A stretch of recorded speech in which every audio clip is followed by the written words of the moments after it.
Hello বন্ধুরা, welcome to my channel.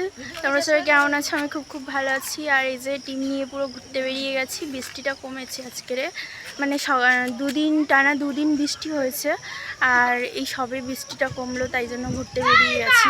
একটু নদীর দিকে ঘুরতে যাব, তো তোমাদেরকে দেখাবো। ভিডিওটা পুরো দেখতে থাকো, তাহলে মানে আমরা কোথায় কোথায় যাচ্ছি সেগুলো তোমাদেরকে দেখাবো। আর চারি সাইডের ভিউটা দেখো, বৃষ্টির পরে যেন সবাই গাছপালা সব কিছু যেন প্রাণ খুঁজে পেয়েছে। কদিন তো এত গরম পড়েছে কি বলবো, তারপরে হঠাৎ করে বৃষ্টি হয়েছে চারি সাইডে, মানে গ্রামটা কত সুন্দর লাগছে দেখো। আর ফুরফুর হাওয়া ছেড়েছে, খুব সুন্দর লাগছে। এই যে আমরা গন্তব্যস্থলের দিকে পৌঁছাচ্ছি। এই যে এই রাস্তা দিয়েই যাবো, মানে এর মাথায় পুরো নদীটা পড়ে।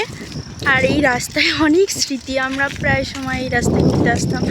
আগে মানে আমাদের সমবয়সী অনেক ছিল, আমরা প্রায় সময় এই রাস্তায় ঘুরতে আসতাম। আর জায়গাটা খুব সুন্দর দেখো, চারি সাইডে মাঠ। আর এখন তো বর্ষাকাল পড়েছে, আরও সুন্দর লাগছে।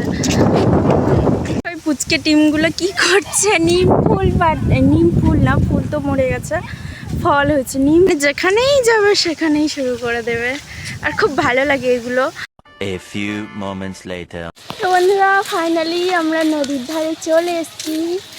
আর এখন জোয়ার দেখাচ্ছি আমাদেরকে, জোয়ার উঠেছে এখন। সেবারে যখন এসেছিলাম অন্ধকার হয়ে গেছিলো, আর তখন ভাটা পড়েছিল। তখন ওই সাইডে মানে চরটা পড়ে সেটা পুরো দেখা যাচ্ছিল। আর এখন পুরোটাই জোয়ার। এই যে আমাদের সুন্দরবন নদী, আমাদের বাড়ি থেকে বেশি দূর না।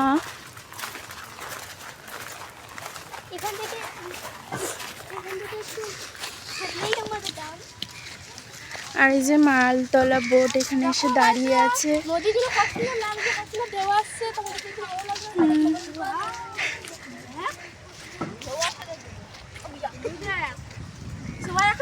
জোয়ার উঠেছে, দারুণ লাগছে বল।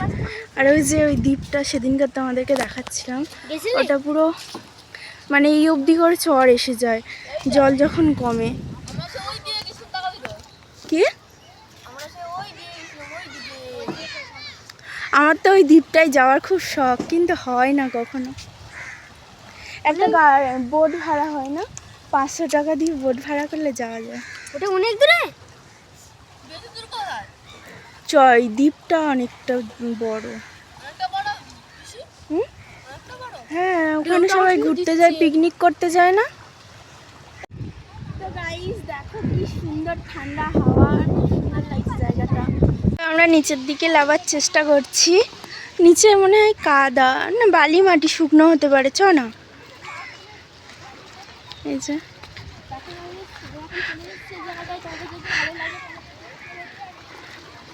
আর কে কে এই জায়গাটায় ঘুরতে আসবে বলবে আমাকে একটু কমেন্টে। আমার বাড়ির ঠিকানা দিয়ে দেবো, আমার বাড়িতে চলে আসবে, আমি ঘুরতে নিয়ে চলে আসবো এই জায়গাটায়। আর ঢেউগুলো উঠছে দেখো, জাস্ট দারুণ ঢেউ উঠছে।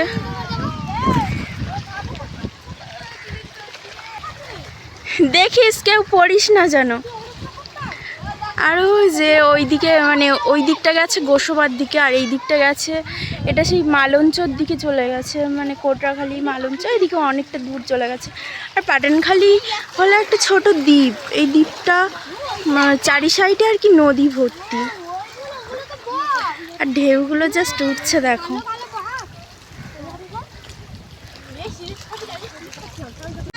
দারুণ লাগছে, খুব মজা হচ্ছে এখানে। আর আমি নাইটি পরে চলে এসেছি দেখো, মানে এখানে কাছাকাছি তো, তাই জন্য সেরকম প্ল্যান করে বেরোইনি। একটা বান্ধবীর জন্য এখানে এসেছি, মানে ওই দিকে যাবো, সাইডটায় একটা বান্ধবী আছে, ওর সাথে দেখা করতে যাবো একটু, তাই জন্য এসেছি। তো দারুণ লাগছে এখানে এসে, কি বলবো। এরকম টাইমে আমরা আসিনি, প্রায় সময় এসেছি ভাটার টাইম। বাচ্চাগুলো কি করছে দেখো, এই দেখ তোরা একবার পড়লে না, আমি সাহস করে ওখানে একবার যেতেও পারিনি, অতটা ধারে। যদি পড়ে যাই বাবা, দরকার নেই। তো আমরা এখন এখান থেকে চলে যাব, কারণ বান্ধবীদের কাছে যেতে হবে। আর এখানে প্রচুর হাওয়া হচ্ছে, আর আমার চুল খোলা, ক্লিপ নিয়ে আসিনি, তাই জন্য চুলটা খোলা। আর তো আসার সময় তো সন্ধ্যা হয়ে যাবে, তাই জন্য এখন তোমাদেরকে দেখিয়ে দিলাম পুরো ভিউটা। আমরা যে বান্ধবীটার কথা বলছিলাম, এই যে আমাদের লাল টুকটুক বান্ধবী, দেখা দেখা মুখটা দেখা। আর এই যে ওর মেয়ে, এই যে আমরা এর জন্যই এসছি এখানে। বন্ধুরা ফাইনালি আমরা নদীর ধার থেকে বিদায় নিচ্ছি, এই যে সেই জায়গা, এখান থেকে বিদায় নিচ্ছি কারণ অনেকটা সন্ধ্যা হয়ে গেছে, এবার বাড়ির দিকে ফিরতে হবে। তো টাটা, ভিডিওটা এই পর্যন্ত। ভিডিওটা যদি তোমাদের ভালো লেগে থাকে লাইক কমেন্ট শেয়ার করো, আর চ্যানেলটিকে সাবস্ক্রাইব করে দিও।